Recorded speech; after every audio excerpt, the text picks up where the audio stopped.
here's what we found in our research, and we're studying this with this logic that diminishers have of nobody else is going to figure this out without me. They tend to do a number of things very, very differently than multipliers. And maybe we can pull this graphic up and you can see what we found.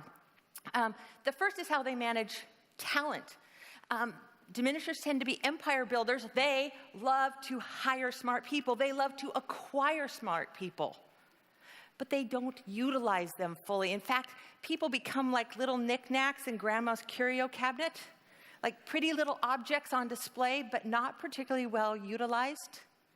The environment they create, they tend to be tyrants, and they're not often these yelling, chair-throwing, egomaniac tyrants.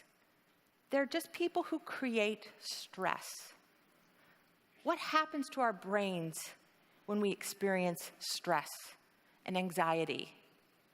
You know, the cognitive psychologist would give us this complicated answer, but really we physiologically get stupid for a time. And then the 18 minutes they say it takes to reboot our brains once that stressor has left the environment. The way they set direction, they tend to be know-it-alls. They set direction based on what they see and what they know. But they rarely ask other people to do things they don't know how to do. I mean, how would that limit your organization, your ministry, if you couldn't ask people to solve problems that you hadn't already solved before? When it comes to the important decisions, they're decision makers. They hold them in close, in an inner circle, a council of one, perhaps. And, you know, they delegate the small decisions. We find that they often spend their time making, and they make good decisions, which is why this is tricky, but they spend a lot of time running around trying to get buy-in across a community for decisions they've already made. You know, the multiplier approach is to let people weigh in, to counsel, because when people get to weigh in on something difficult and important, you've built all the buy-in that you need in the process. These diminishers also tend to be micromanagers. It gets done, but they have to be there. And we found in our research they get less than half of people's capability. I think we've got the numbers up here to show that. Going over onto the multiplier side, we found that these leaders begin with this logic.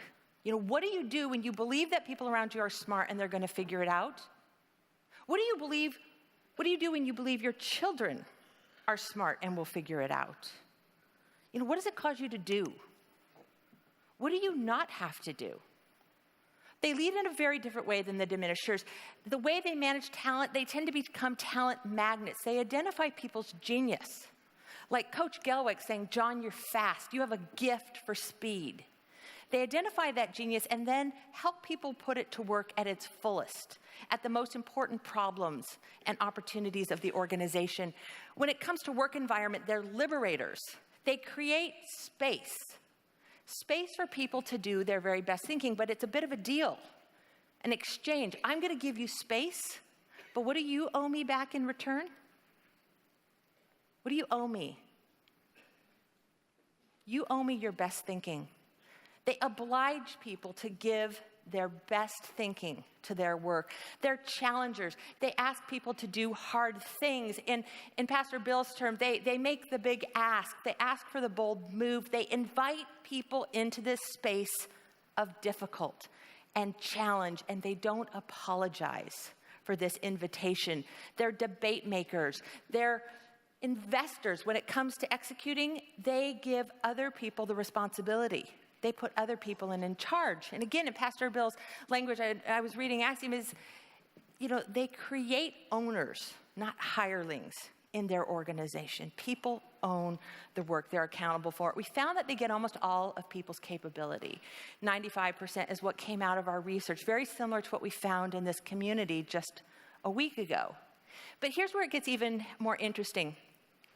When people described working for diminishers, they said the experience was frustrating and it was exhausting. When they described working for multipliers, what words did they use? I kept track of this and did an analysis. They said, honestly, it was exhausting, but it was exhilarating. Hard but fun. But you know, when you add this data together, I find it fascinating that working at half of our capability, 48%, 43%, is exhausting. It kills us. But working at all of our capability, giving a full offering, giving everything that we have to our work, our full intellect, it's exhilarating. You know, as we also studied this, I admittedly studied these extremes, trying to understand the differences, but what I found is that most of us sit somewhere on a spectrum, and a lot of us sit in this place on the spectrum that I call the accidental diminisher. You know, what's the accidental diminisher? This is the good manager, the good leader, the person who's following popular management practice. This is a person who goes to management training. People like us here congregated to learn about leadership, following popular management practice, but having a diminishing effect without knowing it. And often having a diminishing effect despite having good intentions. You know, it makes me wonder, is it possible that we do our greatest damage when we hold our most noble intentions?